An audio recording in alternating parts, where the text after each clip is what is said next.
হুড়মুড়িয়ে বাড়ছে তাপমাত্রা, আর্দ্রতা চরমে, অস্বস্তিকর গরমের মাঝেই স্বস্তির খবর শোনালো আলিপুর আবহাওয়া দফতর। কলকাতা সহ বাংলার এই জেলাগুলিতে ভারী থেকে অতি ভারী বৃষ্টির লাল সতর্কতা জারি করল হাওয়া অফিস। তো অস্বস্তিকর গরমের মাঝেই কবে কখন থেকে কলকাতা সহ বাংলার কোন কোন জেলাগুলিতে ভারী থেকে অতি ভারী বৃষ্টির লাল সতর্কতা জারি করেছে আবহাওয়া দফতর এবং এই বৃষ্টি টানা কতদিন ধরে কোন কোন জেলাগুলিতে চলবে, কি বলছে আবহাওয়া দফতরের পূর্বাভাস, বিস্তারিত জানিয়ে দেব। ভিডিওতে সঙ্গে থাকুন আর আবহাওয়ার প্রতিনিয়ত আপডেট পেতে আমাদের ইউটিউব চ্যানেলটি সাবস্ক্রাইব করুন। আবহাওয়া দফতরের তরফে জানানো হয়েছে সপ্তাহের শেষে ফের ঝড় বৃষ্টি আসছে কলকাতা সহ দক্ষিণবঙ্গের জেলাগুলিতে।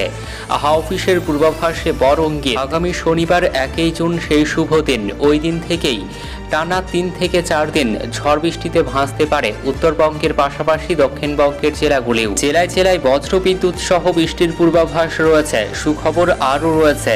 আলিপুর আবহাওয়া দফতরের পূর্বাভাসে বলেছে, মে মাসের শেষেই বর্ষা আসছে বঙ্গে। দক্ষিণ পশ্চিম মৌসুমী বায়ুর অনুকূল পরিস্থিতি, আগামী 2 দিনের মধ্যেই কেরলে প্রবেশ করবে বর্ষা। আবহাওয়া দফতরের পূর্বাভাস অনুযায়ী জুন মাসের শুরুতেই ফের দক্ষিণবঙ্গের আবহাওয়ায় বড়সড় বদল আসতে চলেছে। রয়েছে টানা ঝড় বৃষ্টিপাতের সম্ভাবনা।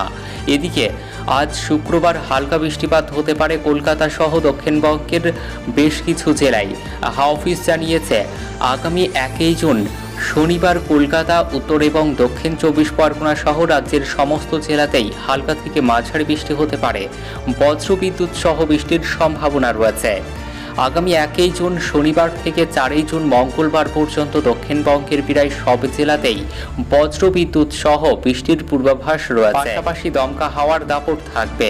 কোথাও কোথাও 30 থেকে 40 কিলোমিটার বেগে ঝোড়ো হাওয়া বইতে পারে। এর মধ্যে আগামীকাল শনিবার কলকাতা, হাওড়া, হুগলি, উত্তর এবং দক্ষিণ 24 পরগনা, পূর্ব ও পশ্চিম মেদিনীপুর, ঝাড়গ্রাম, পুরুলিয়ায় বৃষ্টিপাতের সম্ভাবনা রয়েছে। সঙ্গে বইতে পারে ঝোড়ো হাওয়া। আবহাওয়া দফতর জানিয়েছে, নির্ধারিত সময়েই বর্ষা আসবে। আগামী 48 ঘন্টার মধ্যে কেরলে মৌসুমী বায়ু প্রবেশের অনুকূল পরিবেশ রয়েছে। এরই মধ্যে কেরলে মৌসুমী বায়ু প্রবেশ করলে আগামী 10 জুনের মধ্যে কলকাতা সহ দক্ষিণবঙ্গের জেলাগুলিতে বর্ষা প্রবেশ করার সম্ভাবনা রয়েছে। আজ শুক্রবার 31 মে ধেয়ে আসছে বজ্রবিদ্যুৎ সহ তুমুল ঝড় বৃষ্টি। আগামী 2 থেকে 3 ঘন্টায় উত্তরবঙ্গে ঝড় ও বৃষ্টির সতর্কতা। উত্তরবঙ্গের আলিপুরদুয়ার, জলপাইগুড়ি এবং উত্তর দিনাজপুরে ঝড় বৃষ্টি হবে। উত্তরবঙ্গের পাশাপাশি দক্ষিণবঙ্গের পশ্চিম বর্ধমানে বজ্রবিদ্যুৎ সহ বৃষ্টির সঙ্গে ঝড়ের সতর্কতা রয়েছে। 30 থেকে 40 কিলোমিটার গতিবেগে দমকা ঝোড়ো হাওয়া বইবে। বজ্রপাতের আশঙ্কাও রয়েছে। সতর্কতা আলিপুর আবহাওয়া দফতরের।